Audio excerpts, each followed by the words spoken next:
Salut à tous et bienvenue sur ma chaîne. Aujourd'hui, comme vous l'avez vu dans le titre, on va parler de rêves, mais pas n'importe lesquels. Les 10 rêves qu'on fait le plus et les 10 rêves surtout qu'on a, à mon avis, tous fait dans notre vie, au moins un. C'est parti. Vous le savez maintenant, analyser les rêves est devenu une réelle passion pour moi, donc si vous avez des rêves que vous ne comprenez pas et que vous aimeriez que je vous explique, je vous attends dans les commentaires. Le premier rêve qu'on fait le plus, c'est tout simplement le rêve de tomber dans le vide. On est beaucoup à l'avoir fait et c'est très simple à analyser. C'est tout simplement qu'on a besoin de lâcher prise. Arrêtez d'essayer de tout contrôler, arrêtez de vouloir contrôler les gens, arrêtez de contrôler toute votre journée, arrêtez, lâchez prise. Le deuxième rêve, c'est tout simplement de voler. Ça m'est arrivé de nombreuses fois et c'est tout simplement le signe qu'on se débarrasse d'une situation qui nous oppressait. On se sentait peut-être contrôlé tout simplement par quelqu'un. Ce contrôle s'en est allé tout simplement peut-être parce que la personne est partie, etc. C'est un signe de bien-être, qu'on se sent libéré. Le troisième, dont beaucoup m'ont parlé d'ailleurs quand j'avais demandé que vous m'expliquiez vos rêves, c'est le fait de perdre des dents ou de perdre d'ailleurs toutes ses dents. Les dents dans les rêves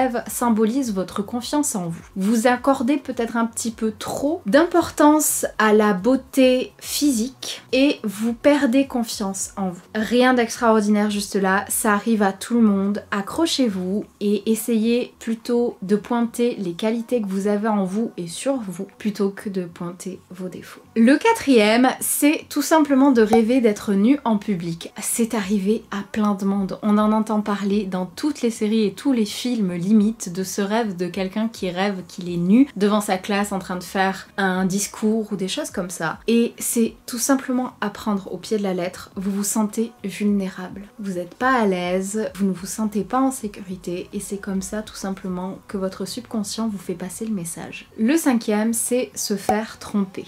Il peut y avoir plusieurs interprétations de son rêve. C'est d'abord tout simplement que vous manquez de confiance en votre partenaire et donc que vous rêvez d'adultère. Mais la deuxième signification, c'est également que vous avez du mal à faire vos choix et que vous êtes dans un carrefour de votre vie et que vous devez faire un choix et que vous avez beaucoup de mal. Le sixième, c'est les fameuses courses-poursuites qu'on a tous fait à mon avis en plein cauchemar, rêver d'être poursuivi, traqué, etc.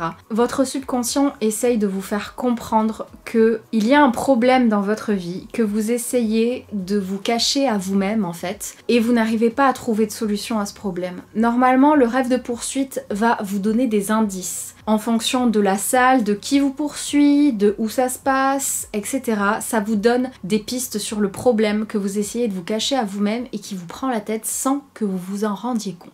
Le septième, c'est de mourir, que ce soit vous ou un proche. On est souvent très paniqué quand on fait ce rêve-là et c'est tout à fait compréhensible. N'ayez pas peur. Ce rêve-là signifie juste que vous entrez dans une nouvelle ère. C'est la fin d'un cycle, tout simplement. Pas d'inquiétude à avoir. Le huitième, c'est se trouver dans une pièce ou dans un endroit totalement vide. C'est que vous avez découvert une nouvelle facette de vous, une nouvelle facette de votre personnalité ou tout simplement un nouveau talent que vous ne pensiez pas avoir. 9. La perte de contrôle d'un véhicule. Ce rêve, je le fais au moins une fois par an, si ce n'est pas plus. Je rêve toujours la même chose, je suis dans une voiture, je conduis et les freins ne fonctionnent plus. Ce rêve, vous pouvez aussi le faire si vous êtes dans la voiture et que ce n'est pas vous qui conduisez, mais qu'il y a un accident, perte de contrôle, etc. Et en même temps, ces rêves-là, ils sont très faciles à comprendre en fin de compte. C'est tout simplement que vous avez l'impression de perdre le contrôle de votre vie et qu'il faut donc se battre pour reprendre le contrôle. Ne pas trouver le chemin pour aller aux toilettes ou autre part. Se sentir totalement perdu. C'est le signe tout simplement que vous ne prenez pas en compte vos besoins et vos sentiments et que vous ne les expliquez pas, que vous ne les assumez pas. Assumez-vous à part entière, assumez vos sentiments et tout ira mieux. Et cette sensation très désagréable de se réveiller totalement perdu disparaîtra avec. Voilà. J'espère que cette petite vidéo vous aura plu. J'ai sélectionné 10 rêves qu'on fait tous très régulièrement. J'espère qu'ils vous auront aidé à comprendre si vous les avez fait pendant de très nombreuses années comme moi par exemple, ou que vous en faites depuis peu. Si c'est le cas, comme d'habitude, n'hésitez pas à mettre un pouce bleu. Dites-moi en commentaire combien de ces rêves vous avez déjà fait sur 10 du coup. Je vous mettrai ma réponse en commentaire aussi. Vous pouvez me suivre sur les réseaux sociaux, vous abonner à ma chaîne et pour le reste, je vous dis à très vite dans une prochaine vidéo. Salut!